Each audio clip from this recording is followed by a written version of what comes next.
pag inayos natin ang sala natin, lahat ng mga bagay sa buhay natin ay aayusin din ng Allah subhanahu wa ta'ala. Sabi ng Allah subhanahu wa ta'ala, "Qu anfusakum wa ahlikum nara." Iligtas niyo ang sarili ninyo mula sa impyerno at iligtas niyo ang pamilya ninyo. At sinabi ng Propeta Muhammad sallallahu alaihi wasallam, "Kullukum ra'in wa kullukum mas'ulun an ra'iyatihi." Lahat kayo ay nagpapastol, isang shepherd, at lahat kayo ay tatanungin kayo kung ano man responsibility ninyo. Ang isang tatay, tatanungin siya ng Allah subhanahu wa ta'ala patungkol sa kanyang mga anak. Bakit hindi nagsasala yung mga anak mo? At makikita natin sa panahon natin ngayon, ang mga magulang ay tinuturo nila sa mga anak nila na hindi importante ang sala. Pero hindi nila sinasabi ito.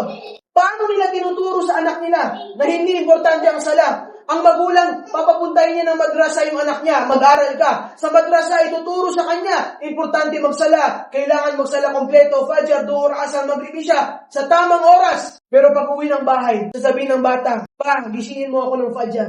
"Ma, gisingin mo ako ng fajr." Ano sasabihin ng magulang? Sabi niya, "Bata ka pa." Hindi naman kailangan. Saka na. Anong nakikita ng anak? Meron isang barangay dyan na meron isang masjid. Napakalaking masjid. May speaker pa. Tapos nakatira doon lahat mga Muslim.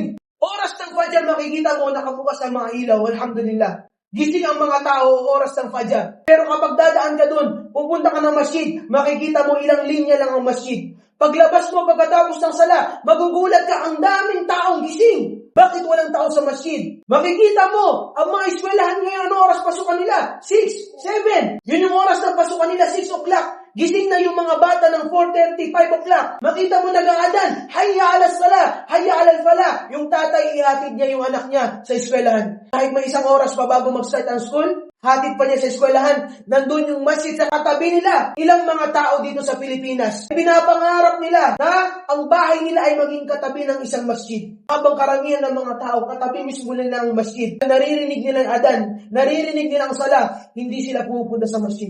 Kaya magulang, kahit hindi nyo sinasabi sa mga anak ninyo, nakikita ng anak na ang tatay ko, ang nanay ko, hindi siya nagsasala. Magsasala lang yung tatay ko kapag may sakit ang lola ko. Kapag nawala ng trabaho, saka siya magsasala. Kapag nag-away sila, naghiwalay sila, saka sila nagsasala. Kapag may problema sa buhay, saka ko nakikita yung magulang ko sa masjid. Ngayon, kahit hindi natin sinasabi ng diretso sa mga anak natin, yun ang natutunan ng mga anak natin. Kaya ang magulang dapat siya yung magiging example. Makikita ng anak, yung tatay ko nagsasala. Kahit hindi natin sasabihin ng diretso sa anak natin, makikita ng mga anak, ay, ibig sabihin sobrang importante ng sala. Ang bata, palagi mong sinasabi, magsala ka, magsala ka, magsala ka. Hindi mo man lang sinabi bakit sila nagsasala. Maraming mga bata, pinipilit ng mga magulang, magsala ka, pumunta ka sa masjid, magsala ka. Hindi nila alam bakit sila nagsasala. Hindi nila alam bakit sila pumunta ng masjid. Hindi nila alam kanino sila nagsasala.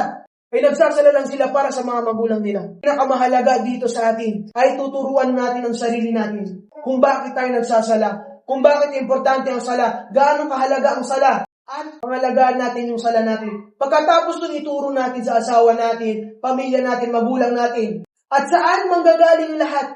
Manggagaling lahat sa kaalaman. Hindi yan manggagaling sa mga nakikita natin na mga reels sa Facebook. Sa kaalaman, dito nakabase. Kaya mga kapatid sa pananampalatayang Islam, protektahan natin ang sala natin. Ito yung magliligtas sa atin. Dito tayo magsimula. Gusto mo ayusin ang buhay mo, magsimula ka sa sala mo. Ang mga anak mo hindi nakikinig sa'yo, magsala ka muna, kompletuhin mo ang sala mo. Magsala ka sa tamang oras. Yung asawa mo nag-aaway kayo, magsala ka, kompletuhin mo ang sala mo. Tinan mo nagsasala ba yung asawa mo? Pag inayos natin ang sala natin, lahat ng mga bagay sa buhay natin ay aayusin din ng Allah subhanahu wa ta'ala.